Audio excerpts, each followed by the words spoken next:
I want to share the tale of cats and the scales of judgment I came across on Instagram, but I could not find the original post. However, I did find a similar story. So here it goes. The story is about a man and the scales of judgment. There was a man who lived a quiet life. He was neither grandly virtuous nor overtly wicked. His greatness was his kindness, and this was shown to the cats of his city, particularly to the strays who came to his door every evening.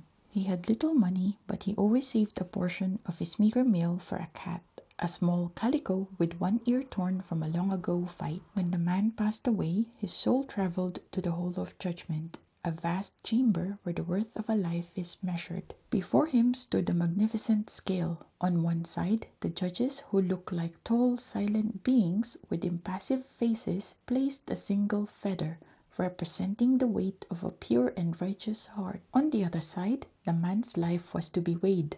One by one, the judges recounted his deeds. They spoke of small kindness and forgotten gestures, but these were too light to budge the scale. They also listed his faults, which were moments of selfishness, missed opportunities to help others, and petty jealousy. The scales remained heavily in the favor of the feather.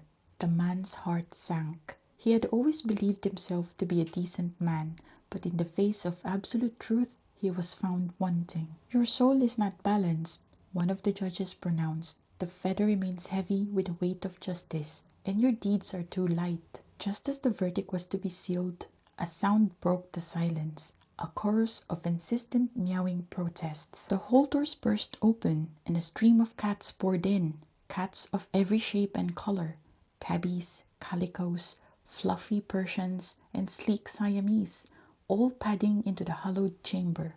At the head of the procession was a small, three-legged calico with a torn ear. The man recognized her immediately as the stray he had fed. The judges, startled by the intrusion, watched as the cats swarmed the scale. One by one, they jumped onto the empty pan, their collective weight shifting the balance. The stray he had fed so many nights was the last to leap aboard, and as she settled down, the scale moved. It shifted slowly, then surely, until the man's side of the scale was equal with the feather. The lead judge, whose face had been a mask of stern indifference, now showed a glimmer of surprise. "Who are these?" he asked, voice echoing through the hall. "They are those he showed mercy to," the man's guardian angel replied. "The kindness he showed when he had nothing to give was worth more than all the gold he could have amassed." The judge nodded in understanding.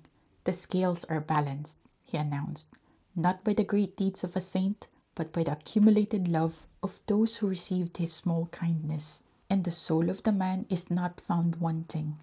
And so he was admitted to the next life, led by the same small, three-legged cat that had made all the difference.